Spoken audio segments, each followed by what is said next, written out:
అయితే 3 నెలల్లో తెలంగాణ వచ్చి తీరుతుందన్న కేసీఆర్ మాటల వెనుక వ్యూహం ఏమిటి? నిజంగానే తెలంగాణ వచ్చి తీరుతుందా? ఎన్నికల వ్యూహంలో భాగమా అనేది ఇప్పుడు చర్చనీయాంశమైంది. రాజకీయ పార్టీలు మాత్రం తలో మాట చెబుతున్నాయి.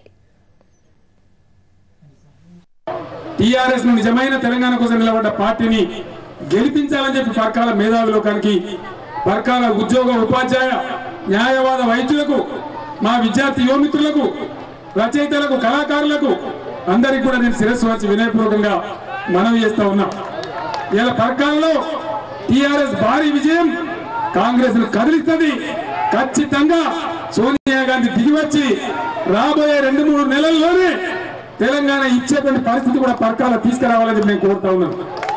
ఆ సందర్భం ఉంది. ఇప్పుడు ఇక్కడ బతకలేనటువంటి భయం టీఆర్ఎస్ పుట్టించింది కాబట్టి కాంగ్రెస్ ఇలా మాట్లాడుతూ ఉంది. అందువల్ల నేను అనేది దయచేసి ఆలోచించి నిర్ణయాత్మక దశకు వచ్చిన ఈ తెలంగాణను గెలిపించాలని చెప్పి కోరుతా ఉన్నా. కేసీఆర్ ఈ మాటల వెనుక వ్యూహం ఉందా, లేదంటే పరకాల ఎన్నికల్లో గట్టెక్కేందుకు ఇలాంటి వ్యాఖ్యలు చేశారా? రాజకీయ వర్గాల్లో ఇప్పుడు ఈ చర్చ తెర మీదకొచ్చింది. అయితే ప్రతి ఉప ఎన్నికల సమయంలోనూ కేసీఆర్ ఇదే మాట అంటున్నారనే వాదన ఉంది. కేసీఆర్ మళ్లీ అవే కామెంట్స్ వినిపించడానికి మరో రీజన్ కూడా ఉందని అంటున్నారు టీఆర్ఎస్ నేతలు. సీమాంధ్రలో ప్రస్తుతం రాజకీయ పరిణామాలు కాంగ్రెస్ కు కొంత ఇబ్బందికరంగా మారాయి. ఈ టైంలో తెలంగాణలోనైనా పార్టీని బతికించుకునేందుకు కాంగ్రెస్ దిగివచ్చే ఛాన్స్ ఉందన్న అభిప్రాయంతోనే కేసీఆర్ అలా అన్నారనేది టీఆర్ఎస్ నేత కేటీఆర్ వాదన.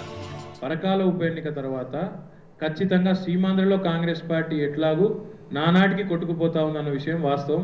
ఈ డ్రామాలాడే నాయకులు, పెద్ద పెద్ద మాటలు మాట్లాడి అంగిల్ జింపుకునే నాయకులు, లగడపాటి కానీ, రాయపాటి కానీ, కిరణ్ కుమార్ రెడ్డి కానీ, బొత్స కానీ, వీరందరి మాటలకు ఒక విలువ అనేది ఏమి ఉండదు. ఢిల్లీలో ఖచ్చితంగా తెలంగాణ ప్రాంతంలో కూడా కాంగ్రెస్ పార్టీని కాపాడుకోవాలంటే అనివార్యంగా తెలంగాణ ఇవ్వక తప్పని పరిస్థితి కాంగ్రెస్ కు వస్తుంది అని స్పష్టంగా చెప్పాం.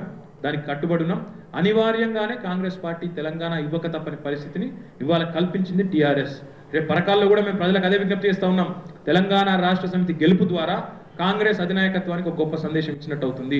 ఇక్కడ కాంగ్రెస్ టీడీపీకే కాదు, జగన్ కూడా ఇక్కడ ఎంట్రీ లేదు. జగన్కి ఏమైనా ఉంటే ప్రభావం అవతల వైపు ఉండొచ్చు కాక కానీ ఇవతల వైపు ఏమీ లేదన్న వాస్తవాన్ని కాంగ్రెస్ అధినాయకత్వం తెలుసుకుంటుంది.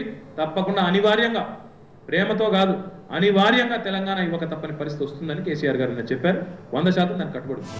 ఉప ఎన్నికలు వచ్చినప్పుడల్లా ఇలాంటి ప్రకటనలు చేయటం టీఆర్ఎస్ కు సహజమే అనేది మిగిలిన పార్టీల వాదన. అయితే ఎన్నాళ్లు మిత్రులుగా ఉన్న బీజేపీ మాత్రం ఇప్పుడు అగ్గి మీద గుగ్గిలం అవుతోంది. తెలంగాణ 3 నెలల్లో వచ్చి తీరుతుందని కేసీఆర్ రాసిస్తే పరకాల బరిలో నుంచి మేము తప్పుకుంటామని సవాల్ విసిరింది. టీఆర్ఎస్ గెలిస్తే సోనియా గాంధీ కాలబెట్టుకొని మొత్తం పార్టీలను దానం చేస్తాడు. నేను పైసలు తీసుకుంటాను. 3 నెలలకి ఇచ్చినటువంటి రాసి స్టాంపు మీద మేము ఊరుకుంటాం.